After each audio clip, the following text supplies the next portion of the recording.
मैं doctor RC Sharma Desire university से सभी स्टूडेंट का फिर से अभिनंदन करता हूं। आज मेरा एडवांस एस्ट्रोलॉजी का 9वां वीडियो आपके सामने आ रहा है, जो है हमारा मार्केश। हमने पिछले सिलेबसों में ये पढ़ाया था कि मार्केश के घर दूसरा और 7वां घर मार्केश होते हैं। उसमें हमने ये बताया था कि ये घर दुनियादारी के तो अच्छे रिजल्ट देते हैं, पर हमारी हेल्थ को खराब करने का कारण भी बनते हैं। दूसरा घर धन का होता है, 7वां घर हमारा मैरिज का होता है, ये दुनियादार जीवन साथी का होता है, पार्टनरशिप का होता है। ये दुनियादारी में तो अच्छे रिजल्ट देते हैं, पर कई बार ये हमारी हेल्थ को खराब करने का जब कारण बनते हैं, तब इन्हें हम मार्केश कहते हैं। ये मार्केश हमारे कुंडली में कब बनते हैं, इसका संबंध हमारे गोचर से होता है। जब दूसरे घर से या दूसरे घर के स्वामी से, 7वें घर से या 7वें घर के स्वामी से बेनिफिशियल प्लैनेट का जब लिंक बनता है, तो ये हमें दुनियादारी में अच्छे रिजल्ट देने लग जाते हैं। धन दौलत इज्जत मान वंश वृद्धि और मैरिज पार्टनर या पार्टनरशिप या जीवन साथी दे देते हैं। जब यही हमारे गोचर में नॉन बेनिफिशियल प्लैनेट जो हमने पढ़ाए थे, इन घरों से लिंक बनाते हैं, तब ये हमें हमारी हेल्थ को ख़राब करने का कारण या जीवन साथी के साथ सेपरेशन या पार्टनरशिप में धोखा या बिजनेस पार्टनर में धोखा देने का काम करते हैं, जिसके कारण इसका हमारी हेल्थ के ऊपर इफेक्ट होता है। इसलिए बड़ा सीधा हम देख सकते हैं कब ये मार्केश बनेंगे, कब ये पॉजिटिविटी देंगे। जब गोचर के बेनिफिशियल प्लैनेट घरों पे दृष्टि मारेंगे तो ये अच्छे रिजल्ट देते हैं। जब पापी ग्रह इन घरों से रिलेशन बनाएंगे तो ये मार्केश का काम करेंगे। ये मेरा एक टॉपिक था।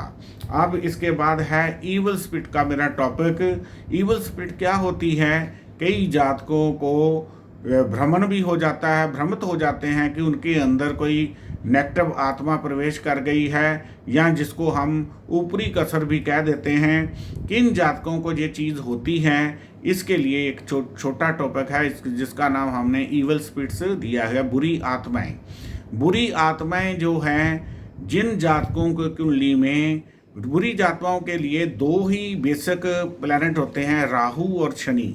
राहु और शनि की जुति जिस जातक के भी लगन में, 6वें घर में और 8वें और 12वें घर में ये जुति होती है, उन जातकों को ऊपरी कसर हो जाती है।